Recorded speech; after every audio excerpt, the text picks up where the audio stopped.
Welcome to another edition of the DJ Roscoe Sports Show for this Thursday, Friday, Junior, December 11th, 2025, coming live Pleasure State here in Dallas, Pennsylvania. This week, if it's Thursday, it must be the man of sports talk right here on the DJ Roscoe Sports Show. Very happy with you once again. We got our jingle bells ready to go. Festive season, season's greetings. We have first night of Hanukkah. It's just 3 days away.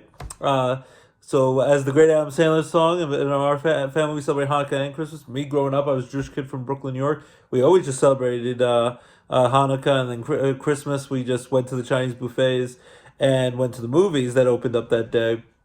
So, still feel out of place celebrate Christmas with the family. But Hanukkah, we spun the dreidel. We got not always the best of presents. Got like coloring books, crayons, erasers, pencils, all that. Sometimes latkes or potato pancakes, other people call them, with applesauce and sour cream, and the chocolate golden coins and the dreidels and all that stuff. Gibble's the best. You get it, win everything. But Hanukkah, as Adam Sandler says, put on your yarmulke. It's time for Hanukkah, and Hanukkah officially begins this Sunday night at night. The first official day of Hanukkah is Monday, but it's always in the Jewish religion the night before. So we're gonna light our menorah, sing our Hanukkah prayers, and give out some presents, and then the big guy Santa's coming a few days later for Christmas, for Feliz Navidad. So very excited. Hopefully you're having a good holiday season. We'll try to relieve some of your stress, overwhelmed with Amazon packages come every 5 seconds at our house. I'm sure that's happening at your house. Breaking down cardboard boxes, try to get those last minute gifts, as we're now just 2 weeks away from the big day, from Christmas Day. Only 3 weeks left of the rest of the calendar year. 2025 will be adios, and we'll say see you next year, my corny dad joke, and our dad pun, and then we'll be welcome in 2026 in January. So year's almost over. We're only 2 weeks away from Christmas, but we're going to get right into it tonight in full force, as it's currently snowing, since I'm supposed to be in Scranton, Electric City. I have a Penn State Scranton basketball game to cover tonight against Lackawanna College Falcons, who are junior college this last year, and then they will be part of Division II next year. Hopefully the weather holds up. We had a virtual day, or daddy teacher day, I call it. It's always stressful. I have to, help work with the kids and teach them, and I love being with the kids. I just wish it was a traditional sort of day we could just play with snowmen and make up the day later on and build snowmen, have fun. But you got to also teach the kids and do their virtual assignments. Kids are going to get out of school soon, but yeah, now it's snowing. But I'm supposed to cover the Penn State Scranton game tonight, and then try to join the family for my brother's son, Steven, turned 6 years old today. My son, LJ, will turn 6 the following month in January 16th. But happy 6th birthday to Steven Turetsky. We love you very much, and hope to be able to join you and give you a birthday present and some Hanukkah gifts tonight. But weather pendant, as you know, in northeastern Pennsylvania. But we're going to get right into it. Week 15 of the NFL season. It's flying right by. Because remember, there's only 18 weeks of the NFL season, 17 games now. One day they'll play 18 games and probably have the Sunday of the Super Bowl Sunday be the weekend, President's Day weekend, so everyone will get their dream, get the day off after the Super Bowl. In 2 years, or actually a year from this year's Super Bowl coming up in 2026, this year's going to be Super Bowl 60 in San Francisco. And that will be on NBC. Super Bowl 61, which will be on ABC and ESPN. That's going to be on Valentine's Day at, I think, SoFi Stadium in LA. So get ready for that, because that's going to be, you're going to have to play your Valentine's quarter. It's going to be the day of the Super Bowl. But we get into it. Starting tonight, Week 15 of the NFL schedule, and here we go. And Puppy Haley's like, you're crazy, Daddy, talking to a camera like that. All right, so tonight on Amazon Prime Video, Thursday Night Football, 8:15 p.m., we got Kirk Herbstreit and Al Michaels with the call. The Atlanta Falcons struggling 4-9. Of course, Kirk Cousins with the quarterback of the rest of the season because Michael Penix Jr. blew out his knee. Hopefully he makes a speedy recovery for next year. They go on the road in Tampa Bay, Florida, take on the Tampa Bay Buccaneers, who are 7-6, but mediocre, and lead in a very mediocre division where it's just them and the Carolina Panthers. The other teams are terrible. Mainly the Falcons aren't good. Yeah, it's pretty much just and the Saints, New Orleans Saints aren't good. So it's pretty much the Buccaneers trying to hold off the Carolina Panthers for that division title. And one of those teams is going to get a home playoff game with the division. But the Buccaneers just came off a bad home loss to the stinky New Orleans Saints. The Saints' rookie quarterback did pretty well. They knocked off Baker Mayfield and the Bucs. I would expect Baker and the Bucs to rally big time. I'm a little nervous that he keeps getting banged up and injured, especially his non-throwing shoulder. Mike Evans is activated. He hopefully will make his return tonight. So they use their big-time future Hall of Fame wide receiver. His streak of 1,000-yard season is going to come to an end this season, but he did it for 11 years in a row. Every year in the NFL up until now, when he's missed most of the year with a broken collarbone. So hopefully, for his sake, he'll be healthy the rest of the year for the playoff push. Tampa Bay, I think, at home wins big. I think Falcons keep it close. Definitely can't overlook them because you saw what happened last week. I thought easily they're going to beat the Saints bigly and dominate. But any given Sunday, Kirk Cousins still can find the fountain of youth and still can chuck that ball downfield. And he still has some offensive weapons to throw to. But I expect the Buccaneers to pull away late and win by 10, 27-17. Proved 8-6. The Falcons fall to 4-10 on their dreadful season. Then for Sunday, December 14th, for the regular Sunday schedule, no bye weeks now. Now that we're this late in the season, last week was the last 4 teams have bye weeks. Now we're straight through with 16 matchups. Let's count how many of the early afternoons. 4, 5, 6, 7, 8. We have 8 early 1 p.m. games this Sunday, and it starts at 1 o'clock on Fox. The Cleveland Browns, 3-10. But Shedeur Sanders, Deion's son's going to be the starter for the rest of the season, playing some damn good football. Lost a heartbreaker where they went for the win against the Tennessee Titans. They went for the 2-pointer. They missed it. Where they didn't even have Shedeur on the field. You're like, what the heck are you doing? He's throwing for over 300 yards, 4 touchdowns. Let him play because he's doing a hell of a job. But maybe the Browns will learn their lesson and get, kind of unleash Shedeur Sanders and how good he's been. And he's, whether they love him or hate him, and there's people say that they kind of want him to fail, which is nuts because he looks like he could be a legit quarterback in this league. So the Cleveland Browns, Shedeur Sanders. So they'll give they'll give the Bears some struggles here, but they go into Chicago. The Bears, Ben Johnson, and the Bears are a dangerous team. Caleb Williams is improving each and every week. The rushing attack, their 2 running backs are doing a hell of a job. The defense is doing pretty well, but they lost a heartbreaker on the road at Lambeau Field against the Green Bay Packers, division rivals, who I think the Packers beat them both times this year in close fashion. I expect the Bears to win this. I think Shedeur Sanders is going to make it fun and exciting every game he plays the rest of the way, and he might legitimately be their quarterback of the future. Forget Deshaun Watson or Dylan Gabriel. It might be Shedeur Sanders. If not, as a struggling lifelong Jets fan, I'm like, bring him to the Jets. Maybe he'll help him out because Shedeur is at least played pretty well, and I thought he would. He slipped in the draft so far with all. Maybe he was over cocky, and his dad rubs people the wrong way. Dion prime time. He was a legendary football player, a pretty decent baseball player, and I know he's still cocky as a head coach in Colorado in college football. But yeah, he's doing a good job. But I think the Bears will win this game. Browns will keep it close for a little bit, but I think the Bears pull away late in the second half at home in Chicago, in the Windy City, where it's going to be frigid cold weather, maybe some snow this time of year in the middle of December. I'll go with the Bears over the Browns. I'll go with 26-13. They win by 13. Bears improve to 10-4, improve their playoff position. The Cleveland Browns fall to 3-11. But it'll be fun and exciting to see what Shedeur Sanders has up his sleeve for this Sunday in Chicago. Then 1 o'clock on CBS, we have the 6-7 Ravens coming off a disappointed loss, heartbreaking loss to my wife's Steelers. I was glad I got that going wrong. I wasn't sleeping on the couch or at the doghouse. Woof, woof. My wife's beloved Steelers pulled off the upset on the road in Baltimore, avoiding the 3-game losing streak. The Ravens, they're still in it. They're only a game behind in the division. But that's probably the only hope of making the playoffs is if they win the division against the Steelers. They still get to play them in a few weeks on the last game of the season on the road in Pittsburgh because they played each other 2 of the last 5 weeks of the season because they didn't start playing each other until last Sunday, December 7th. Some controversial calls that did go their way, touchdowns and drives where they looked like they were going to take the lead. It didn't happen. But the Ravens try to bounce back. They go on the road and take on the Cincinnati Bengals, who the Bengals just beat the Ravens in Baltimore on Thanksgiving night just a couple weeks ago. Joe Burrow, that was in his return after being out for like 3 months with the ligament toe damage with the surgery. He's played pretty well. Played well that Thanksgiving game. Played pretty well in the cold, snowy weather in Buffalo. Almost upset the Buffalo Bills. But now with that, he threw 2 interceptions late in that game, including a pick 6. And Josh Allen and the Buffalo Bills came back from down by 10 points with just 5 minutes to go. And just like that, the Bills still are very much in it in the playoff hunt and possibly division with the Patriots when they play this Sunday. And the Bengals pretty much, even if they win out, probably aren't going to make it. This will be an interesting game. I'm going to still go with the Ravens here, but it's hard to pick against Joe Burrow. He's got ice in his veins, cocky player, but hell of a player. Very great motivator, great confidence out there, conviction throwing that football. He gives his team a chance to win every game. So the Bengals have a chance. I still don't think their offensive line is good at protecting him. The defense will struggle. I think Lamar Jackson will pick it up, and so will Derrick Henry run to that ball and throw it in with Lamar's case, and the Ravens get it done. But I think it's going to be kind of a high-scoring game.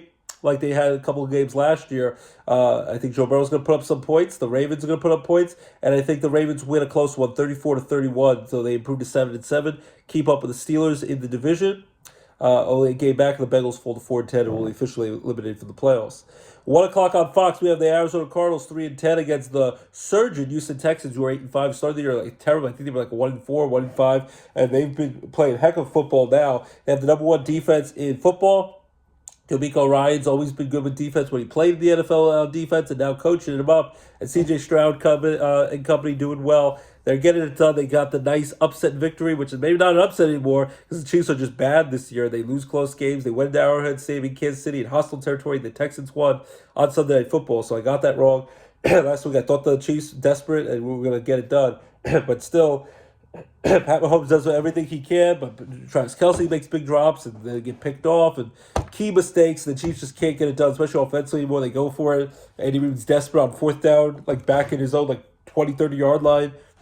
The Texans stop him and get an easy touchdown then. So the Texans, I think, at home in Houston will crush the Arizona Cardinals. Kyler Murray's out for the rest of the season, might never play for the Cardinals again. Jacoby Brissett's play the rest of the way. So I think the Texans will throttle the Cardinals 34-17 in Houston, Texas at home to improve to 9-5, continue their playoff hopes, and the Cardinals fall to 3-11. 1 o'clock on CBS, my stinky Jets just got swept by the Dolphins last week. Got destroyed, pummeled by the Miami Dolphins at home at the Jets Stadium in Jersey, at MetLife Stadium. My son claims the Dolphin fan somehow, but the Dolphins are still in it. They've won, I think, 4 in a row, and now they're 6-7 before they play the Steelers on Monday Night Football. My Jets go on the road, take on the Jacksonville Jaguars. My buddy Dan DeTora's team that he covers a lot in Florida, and then in a couple of years they're going to be playing games in Orlando, Florida by Disney World because they'll be renovating their stadium. So he's excited about that because he's a Disney adult who loves going to Disney a lot, so he'll probably enjoy that, catching football and going on the fun Disney rides. So Jaguars, anything could happen, but Tyrod Taylor looks like he's going to be out. They're going to go with this young quarterback who's never started a game before. Justin Fields is hurt. And the Jets are just limping across the finish line. Breece Hall's doing the best he can. Aaron Glenn's trying to motivate them. They had a nice home win against the Falcons 2 weeks ago. But they got pummeled by the Dolphins last week. They're going to get crushed by the Jaguars, who beat on the Colts last week. The Jaguars will prove to 10-4 and continue their playoff hopes, trying to win that division between them, the Texans, and the struggling Colts. Now, Philip Rivers, a grandfather who's 44 years young, the same age as Eli Manning and Troy Polamalu, who haven't played in years, is going to maybe be their quarterback, or Riley Leonard, the Notre Dame quarterback, when he's banged up. Because now, unfortunately, he had the broken fibula. He's played through it, and now Daniel Jones tore his Achilles, is out for the rest of the year. So, hope for a speedy recovery here. But the Jaguars got a big win against the Colts that game last week. So, Jaguars will crush my Jets easily at home in Jacksonville, Florida. I'll go with 37-13. They'll destroy my Jets, put the Jets out of their misery. Jets fall 3-11. Jaguars improve to 10-4. Trevor Lawrence doing a heck of a job, and they're still doing well even without Travis Hunter the rest of the year with his surgery. 1 o'clock on CBS, we have the 9-4 Chargers coming off a nice big Monday Night Football win. Even with Justin Herbert playing with a broken hand with surgery on his non-throwing hand, they came back to beat the Eagles. The Eagles, Jalen Hurts threw tons of interceptions, 4 interceptions, 5 turnovers, and the Eagles still almost won that game. The Chargers gave them credit at home in L.A., and they won all their primetime games this year, including against my White Steelers when we were in L.A. a few weeks back on November 9th. And the Chargers got it done. Jim Harbaugh and Justin Herbert banged up, and the defense opportunistic with all the turnovers. And now they're coming in 9-4, going into Arrowhead Stadium against Kansas City, which is usually a tough place to play. It usually is. But the Chiefs 6-7, and they pretty much have to win out and hope for a lot of help. And I don't see it coming. So I'm pretty much done with the Chiefs in any difficult game now. I'm picking the Chargers here. The defense might keep him in it, but I don't think the Chiefs' offense is dynamic enough to really do anything here. So I'm gonna go with the Chargers and Justin Herbert to put into Travis Kelce. Mr. Taylor Swift's probably going to be retiring at the end of the year, get married apparently on June 13th. So about 36 years old. Taylor Swift was on Stephen Colbert's show last night on the Late Show. This Saturday is her 36th birthday. Kelce just turned 36, and they're getting married this summer. And I wouldn't be shocked if Kelce's retired. And he's lost a step. Mahomes is running for his life, and Andy Reid is getting desperate now with the Chiefs struggling as much, especially offensively. The defense will keep it for a little bit, but I predict the Chargers will beat the Chiefs just like they did in Brazil at the beginning of the year, first game of the season. They'll beat their division, AFC West divisional rivals, where the Chiefs won't win the division title for the first time in 10 years. Probably won't make the playoffs. They'll go to the Super Bowl 3 years in a row and almost having a three-peat with their dynasty. I think that dynasty, at least for the time being, is on hold, maybe over for good. But with Mahomes, they'll always have a chance in the future. Still only 30 years old. I think the Chargers beat the Chiefs. They'll pull away late and win 23-13. Chargers improved to 10-4, improve their status in the division, battle the Broncos for the AFC West title. Chiefs fall to a lowly 6-8 with 3 games to go, and their playoff hopes are pretty much done. 1 o'clock on CBS. We have could be one of the games of the week, games of the year. The Buffalo Bills 9-4, coming off that snowy home comeback victory against Joe Burrow and the Bengals. Josh Allen, who continues to tack on the points for fantasy football owners, throwing the ball and running the ball, has the most rushing touchdowns in NFL history for a quarterback, and he's still only, first year was 2018, so he's only his 8th season in the NFL. Happily married to Haley Steinfeld. Sitters got nominated for a lot of Golden Globes, including Michael B. Jordan played the two characters, twins in that movie. So a heck of a movie. I highly recommend it. Golden Globe nominations for this week. So Josh Allen's flying on cloud 9. They got embarrassed when we finally realized the Patriots were for real a couple of months ago when they went into Buffalo on Sunday Night Football and they knocked off the Buffalo Bills, the Patriots. Patriots have won 10 in a row, haven't lost since September 21st, almost 3 months ago when the Steelers came in and barely beat the Patriots on the road in New England, and then even the Raiders beat them the first game of the season at home in New England. But that's before Drake May, Mike Vrabel, this defense really got everything going, the offense going. Patriots at home here. They're favored to win by a little bit, but I'll go with Buffalo. I still think Patriots have beaten up on some pretty easy competition, and I think it's going to be a close game, but I think Josh Allen, push comes to shove, is a superstar, is better than Drake May is right now at least, and maybe better than Drake May will ever be, but Drake May is still young and better and better. He's a pretty good player, hell of a quarterback, but I think Josh Allen is just a different beast out there, and the Buffalo Bills are going to get it done. James Cook running the ball. The defense just has to do enough. Josh Allen, he has that ball last. The Bills are going to win this game. They'll win a close one over the Patriots. I'll go 27-24 Bills over the Patriots. Bills improved to 10-4. The Patriots, coming off their bye week, fall to 11-3. They'll only be 1 game back of first place in the division with 3 games to play. So you say there's a chance to still win the AFC East. Then 1 o'clock on Fox, we have this is the toilet bowl pretty much, NFC East battle. Watch NFL Hard Knocks inside the NFC East this year. I watched it on HBO Max the other night. Good stuff, but even J.D. Dale's come back, and he's banged up, and now Zach Ertz is out for the rest of the year, and who knows if he'll be done for good. The former great Eagle tore his ACL last week, which is heartbreaking, when they got beat up by the Minnesota Vikings last week, which was surprised that J.J. McCarthy came back healthy, which never seems to be healthy, and they beat up Washington, and even J.D. Dale's got banged up in that game, and Terry McLaurin is trying to do his best, Dan Quinn, the coach, is trying to do his best, but the Commanders 3-10, they go on the road to MetLife Stadium, take on the Giants, who are 2-11, coming off a bye week. The Giants stick Jackson Dart's doing the best he can, but doesn't have many offensive weapons. It's Skatabo and Malik Neighbors. They'll hopefully be back helping him next year. And they might have the number 1 pick. And I think at this point, they're going to need that number 1 pick. I would love to see the Giants get a win, but fine for their best bet. They'll hopefully hold on to the number 1 pick. I think they have their quarterback in Jackson Dart from Ole Miss. Of course, now his former coach, Lane Kiffin's now off to LSU, but Michigan's going to need a new coach, so who knows what will happen with that. And see the coaching carousel. Penn State got Matt Campbell from Iowa State, but they're keeping Terry Smith to be the assistant coach. But now Michigan fired their coach for indiscretions and different things and inappropriate behavior allegedly inappropriate behavior with a staff member. So a lot of dominoes still to fall. The coaching carousel never ends in college or the NFL. So that'll be interesting. The Giants, Mike Kafka is their coach, but they'll probably get a new coach in the offseason. We'll see who takes over the reins there. So I'll go with the Commanders here. It's the toilet bowl. Both teams stink. They go into Jersey to take on the Giants. I think Jay Dales or Marcus Mariota, if he has to play, do a decent job. The Commanders will do enough until they got embarrassed by the Vikings last week. Be a close game, ugly game. I'll go with 20-17 Washington over the Giants on the road in Jersey. Commanders improved to 4-10. Giants fall to 2-12, but number 1 draft pick, so that might help them. Lastly, early 1 p.m. games, the desperate Philadelphia Eagles struggling, losing 3 in a row. They were 8-2. They've lost 3 in a row, including losing the Cowboys. Were up 21-0 in Dallas a few weeks ago. Then lose the Bears on Black Friday in Philly, and then going on the road, making too many turnovers. Jalen Hurts made 2 turnovers in 1 play, interception, and then a fumble we recovered. They are at home at Lincoln Financial Field in cold Philly. I think, though, they're playing the right opponent, those 2-11 stinky Raiders.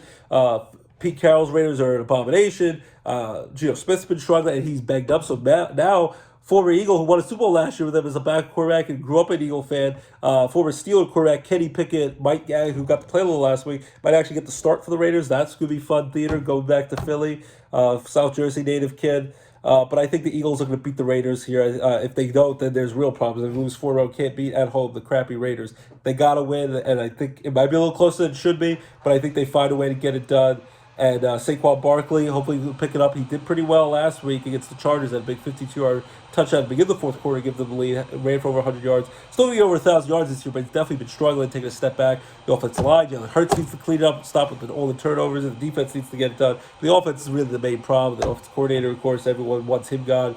Nick Sirianni and the Eagles and all these talented players. A.J. Brown, who's not making plays when he should, dropping the balls. They need to turn this around. I'm going to go with the Eagles to beat the Raiders. Better beat the Raiders. I'll go with 27 to 13. They win by 2 touchdowns. Pull away late. Eagles will by 2 touchdowns. Prove to 95. Still have a good chance to win the division with some of the crappy teams they play. They still have to play the Washington Commanders twice, but you never take it for granted if Jaden Dales gives them a chance to watch it. But Eagles proved to 9-5. Cowboys still nipping at their heels a little bit. Raiders fall to a lowly 2-12. Then for the late afternoon games, we have 4 late afternoon games. 4:25 on CBS. We have a great matchup here. The Green Bay Packers 9-3-1 come off their nice home win over the Bears. The Bears. Watch Sumo Shuffle documentary on HBO Max. Against the Broncos, who are 11-2, and they've won 10 games in a row, but a lot of close games, a lot of ugly games. But yeah, you win. A win is a win. As Vin Diesel always talked about family and talked to the late great Paul Walker in Fantastic Four. Doesn't matter if you win by a mile or an inch. A win is a win.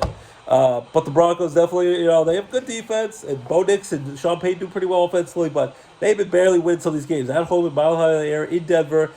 I'll give the Packers a pretty good chance here. I think they're actually going to beat the Broncos here. Like, the Broncos do well at home, and they still have a good chance to win the division, but I think the Packers are a legit team, and I think Jordan Love and Matt LaFleur and the Packers and Micah Parsons with the pass rush is going to make Bo Nix uncomfortable in the pocket. I'll go with a close game. I'll go with the Packers here. I'll go with 26-20 Packers over the Broncos by 6 on the road in Denver to improve to 10-3-1. Broncos 10-game win streak is kaput, snapped, but maybe they'll learn from it and keep improving. With 3 games to go, they'll fall to 11-3. Then 4:25 on Fox, we have a pretty good matchup in the Detroit Lions, 8-5 at the LA Rams, 10-3 LA Deli, and it's against a matchup with Jared Goff, former Ram, now a Lion, and Matt Stafford, longtime Lion, now a Ram. And Matt Stafford might be winning the MVP this year. The Ageless Wonder throwing the ball great with all the touchdowns, very few interceptions. Jared Goff for the Lions, they've been inconsistent this year, but Dan Campbell Lions still are a dangerous team, have good offensive weapons. Aiden Hutchinson, the defensive pass rush, still dangerous. I'm still going to go with the Rams here. The Lions are desperate. They're outside looking in, trying to sneak into the playoffs, and they'd be dangerous to get in. The Rams are red hot. Puka and their other star offensive weapons, and Matthew Stafford's picking them apart. Sean McVay, the offensive genius, is getting it done. I think the Rams at home at SoFi Stadium get it done. A high-scoring game. I'll go with 37-34 Rams in a close, high-scoring shootout over the Lions. Rams improved to 11-3, keep it up with the 49ers and the 49ers who are the other team? The 49ers, who are nipping at their heels in the division, and all the other teams that are there. But I think the Rams are going to improve to 11-3, and the Lions will fall to 8-6, and they're need a little help. The Seahawks are the other dangerous team, the NFC West. That's who I couldn't think of. But the Rams win a high-scoring game, 37-34 of the Lions. Then 4:25 on Fox, we have the 3-10 Saints at home, coming off that nice road victory against Baker and the Bucks last week. They get to take on the Carolina Panthers, who had a late bye week, 7-6, nipping at the heels, tied with the Tampa Bay Buccaneers for first place in the NFC South Division. Because the Saints do it 2 in a row. You say there's a chance they knock off the Bucks and the next week knock off the Panthers. I don't think they will. Can't take it for granted, but I think the Panthers, coming off the bye week, have more time to prepare. They won't take it for granted like the Bucks did. They will be laser focused on the Saints after what happened. If that didn't happen last week, maybe they would take it for granted. It would be an ezy win, and all you have to do is show up and you'll automatically win. Not the case. The Panthers know what's at stake. Panthers are going to beat the Saints. Close game for a little bit, but then the Panthers pull away late. I'll go with 26-16. Panthers over the Saints. The Panthers prove 8-6, just like the Bucks will be. Saints fall to 3-11. Then 4:25 on CBS, we have the Colts 8-5. Will Philip Rivers play? Riley Leonard play? Who knows? I'd love to see the Aegis Wonder play if they always show the footballs on a script. Imagine if he comes back, never won a Super Bowl before, with all his great years with Chargers, last year with the Colts, and the COVID year 2020, hasn't played the NFL in 5 years, was coaching his son in high school, has 10 kids. Sounds like a Hallmark movie with all the crazy Hallmark Christmas movies.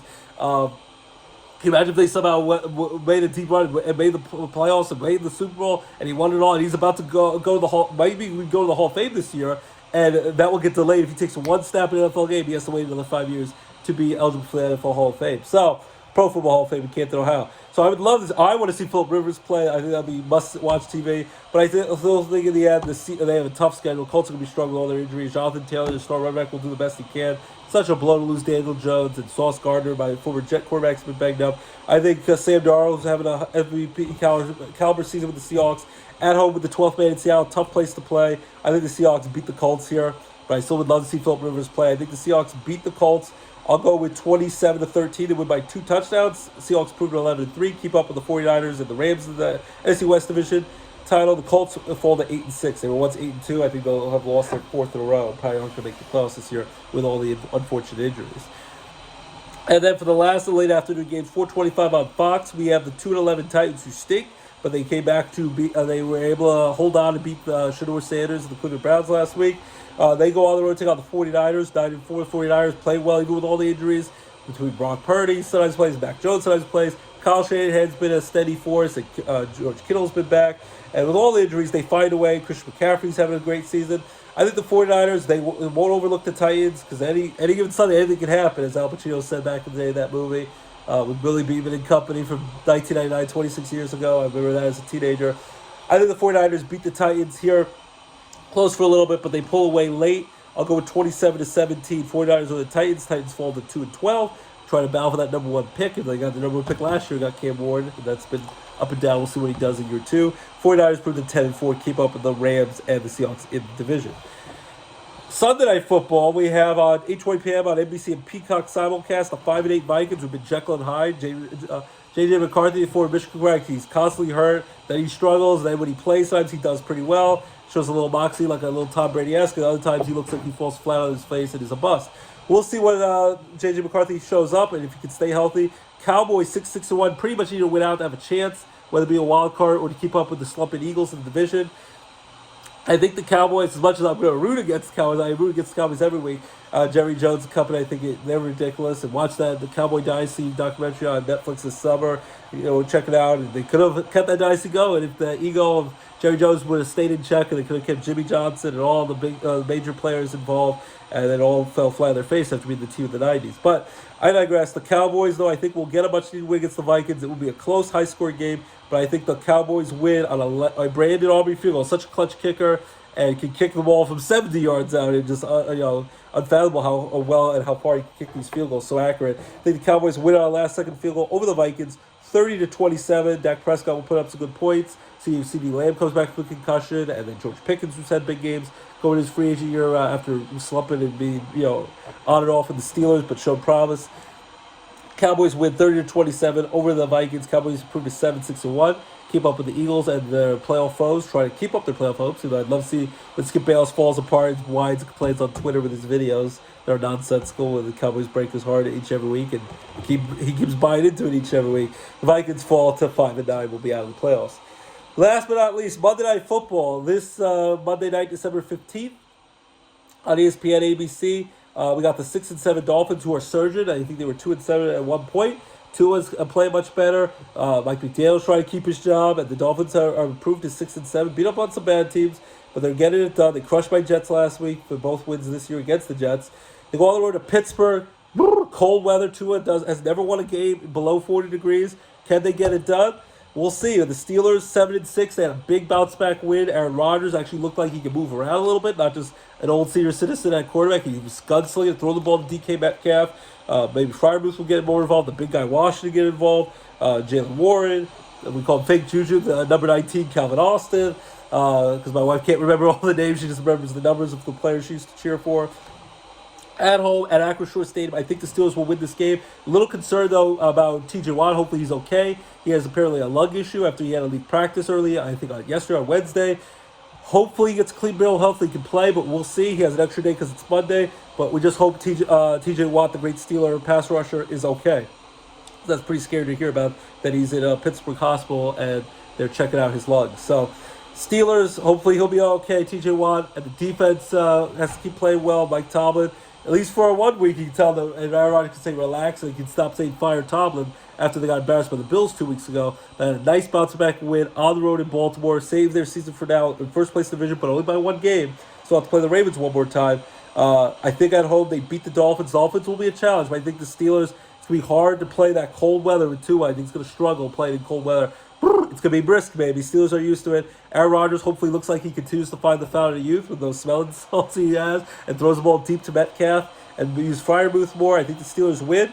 It'll be close for a little bit, but I think the Steelers win by a touchdown. I'll go with 27-20. Pittsburgh over the Dolphins. Dolphins fall to 6-8. Slim playoff hopes take a big shot there. Steelers improved 8-6, holding on to that 1-game division lead. So, and starting tonight, my Week 15 NFL picks. Round them off quickly for you again. We're going to have the Bucks over the Falcons. The must-win on Thursday Night Football for the Bucks. The Falcons stink. We'll have the Bears over the Cleveland Browns. The Ravens close over the Bengals and Joe Burrow in a high-scoring game. Texans crush the Cardinals. Jaguars crushed by stinky Jets. Chargers put the Chiefs out of their misery. The Chargers win. Bills win a close one against the Patriots. Could be the game of the day. Battle for that division title. The Toilet Bowl, Washington Commanders over the Giants close. Eagles get right the ship against the crappy Raiders, possibly against Kenny Pickett. Eagles over the Raiders to end their 3-game losing streak at home in Philly. Packers on the road beat Denver a close one, and the Broncos long winning streak. Rams in a close high-scoring game at home in LA beat the Lions. Should be a great game. Panthers beat the New Orleans Saints to keep it in play for the division with Tampa Bay. Seahawks crushed the Colts. Fingers crossed that Phil Rivers, the grandpa, is going to play. The memes have been hilarious about it. They showing Burt Reynolds from the Longest Yard remake. Said, I'm going in. And they're like, Rob Schneider's like, you crazy, you old man. I'd love to see him get a chance to play. Seahawks will beat the Colts. 49ers crush the Titans. Cowboys win a high-scoring game over the Vikings on Sunday Night Football. And on Monday Night Football, Steelers over the Dolphins. So those are my Week 15 NFL picks. Take two, Gabi. The morning is not a tuba. And things that nature. Hasta la vista, baby. And C is for cookie. That's good enough for me. Cookie starts with C. And jingle all the way. It is not a tuba. And things that nature. You gotta watch the jingle all the way with the Sinbad looking for the Doberman. And screw out Jamie. So, those are my football picks and NFL picks. Quickly round off college football. I know it's madness. Between Michigan now needs a new head football coach. Congrats to Penn State getting their coach from Iowa State, Matt Campbell. Terry Smith gets to stay there. Notre Dame is pissed off that they didn't get picked in the college football playoffs, so they decided to take their ball and go home with it. So a little bit of crybaby. I get they're upset, but they should play in a bowl game. And I know they said they didn't want to play the Pop-Tart Bowl against BYU, but BYU's willing to play in it. But they don't want to give ESPN all that money for college football bowl games when they didn't get into the playoff. Miami beat them head-to-head even though it was early. Texas A&M beat Notre Dame head-to-head even though it was early. So they got in. The only thing that kind of stinks is hopefully they do well, but the underdog Cinderella teams like James Madison and Tulane, who automatically by the rules had to get in, being in the top 25, winning their division, the conference automatically got in, but they really shouldn't be in. Notre Dame's one of the best 12 teams, made the national title game last year. Marcus Freeman's a hot commodity, whether it be college, the NFL, or if Notre Dame is able to keep him along there. Get they're upset, but and it stinks for the seniors. They don't get to play one more game. They have the Heisman Trophy this weekend, and their star running back Love might get picked for the Heisman Trophy. Mendoza from Indiana might get to win the Big Ten title over Ohio State last week in thrilling fashion. So craziness and wild things. Will they expand the playoff? But it got to 12 teams. Remember, Florida State got screwed over. It was only 4 teams a couple years ago when they were undefeated, won the conference, and their quarterback Jordan Travis got hurt. So Notre Dame's not in. Alabama, I don't think really deserved to get in. I think Notre Dame should have got it over them, but Alabama got blown out in their conference championship game against Georgia. They lost to Oklahoma late in the season. They struggled. They barely beat Auburn the week before, but Alabama gets in because they're Alabama. And the SEC gets the benefit of the doubt. Ohio State's in and losing a heartbreaker to Indiana. Congrats to Coach Cignetti in Indiana going undefeated and winning. I'm gonna shut up for a second. Criticize Indiana, who they beat besides Oregon. Oregon got into the college football playoffs as well, but Indiana got in, won the conference over Ohio State, the Big Ten championship. So they're going to be the number 1 overall seed, undefeated. So lots of cool stuff. Ole Miss is going to try to win it without Lane Kiffin, with their new coach, who's now the full-time coach, and the defensive coordinator got promoted. So the college football playoff will start next Friday, December 19th. The first round will be the teams with the higher seed, the better teams will get the home field advantage. Oklahoma will be at home for that first game, I think, against Alabama. So should be fun college football playoff. I wish Notre Dame got in. I like Notre Dame, but they didn't. And they're, of course, very pissed off about it. They say, oh, ACC is caused irreparable damage. But really, Notre Dame should be in a conference. And then if they won that, they'd have the back of a conference. But I thought if they won out after lose those two close games against Miami and Texas A&M to end, to begin the season, they'd get in. Those two teams made it. They did it. But it would have been tough to pick them over Miami or Texas A&M when those two teams beat them head-to-head. So tough for Notre Dame. Happy Penn State's going to get a bowl game. They're going to be the Pinstripe Bowl against Clemson on December 27th at Yankee Stadium at 12 o'clock. Pitt's going to be the Military Bowl against Eastern Carolina. So Pitt Panthers will be in it. College football playoffs start next week. Bowl games already start, I think, this Saturday. SoFi Stadium, Washington's going to, the Washington Huskies will play the LA Bowl. So a lot of interesting stuff. But college football playoffs, like, wheeling and dealing with who's going to go where. And Notre Dame's pissed off, and it's wild stuff. Michigan's, of course, looking for the new coach. And what's going to happen next? We'll let you know on DJ Roscoe Sports Show. College basketball getting conference plays before we, as we get into the new year. March Madness will be here before you know with our brackets. Basketball, NBA, they have the NBA in-season tournament championship. They're going to Vegas this weekend. Hangover style with we're going to Vegas, just like the great Hangover movies by Mike Tyson. We saw on Jimmy Kimmel when we were in LA. We'll be there. Maybe we'll be there with this pet tiger and all that great stuff. And the tattoo on the face, man, helps. But my Knicks are in it. They're trying to win it. It's going to be on Amazon Prime tomorrow. The Lakers got knocked out by the Spurs, so the Spurs are in it. Oklahoma City Thunder. I have only lost one game this year. I think they're 24-1, the defending champions. They're playing amazing. Giannis, maybe he'll get traded. Who knows? But my Knicks have a chance to win the NBA in-season tournament. Still want to see them win an NBA title after not winning one for over 50 years. And Jalen Brunson's playing great, and Karl-Anthony Towns. So Knicks playing great, especially at home. They're doing well. They beat the Toronto Raptors on the road in Toronto the other night in the NBA in-season tournament. So that's going to be back for the 4 games, the semifinal championship in Vegas started this Saturday. So check that out. Sixers still hanging in there, but yeah, the Lakers doing pretty well with Luka and LeBron coming back. You know, LeBron's getting older and banged up. Anthony Davis might get traded. So basketball's been fun. Oklahoma City looks like they might be unbeatable defending champions. NBA basketball, we talk football, college basketball. Hockey, the Pittsburgh Penguins play again tonight. The Flyers are at home against the Vegas Golden Knights. Penguins are still hanging in there. Sidney Crosby's playing pretty well. Rangers lost to the Chicago Blackhawks 3-0 in Chicago last night. The Devils are won their last game. The Islanders have been playing much better of late. So there's some fun hockey action. The Florida Panthers trying to pick it up, the 2-time defending Stanley Cup champions. So NHL hockey's doing well. The Baby Penguins, they won last night on the road in Hartford against the Wolfpack, the Rangers NHL affiliate. They will be... they will be at home with the Teddy Bear Toss this Saturday night at 6:05. Check out the Baby Penguins in Tux at Mohegan Sun Arena at Casey Plaza in the WB at Wilkes-Barre. So that's hockey, basketball, football, baseball season news, craziness. The Mets are cheaper than the richest owner in baseball, Steve Cohen. He's getting his casino deal done, but now he lose. Edwin Diaz going to the Dodgers for $3 extra million, 3 years, $69 million to the 2-time defending champion Dodgers. Now they get the best closer in the game after they got Terry Scott last year. He didn't work out, so they just spent their money on Edwin Diaz. The Mets only offered 3 years, $66 million. Apparently didn't want to up their offer. Then even worse, the next day, 2 horrible days for Met fans, and that's already after you lose homegrown Brandon Nimmo from Marcus Semien to the Texas Rangers. But then you lose Edwin Diaz to the Dodgers, your star closer. You get Devin Williams, who could be great again, but he struggled a lot with the Yankees last year. And then you lose Pete Alonso, the polar bear, the all-time franchise leader in home runs. They brought him back last year after they really disrespected him, didn't want to pay him. And at the last second, gave him a 2-year deal, opted out after 1 year. He got the home run record for the Mets at least.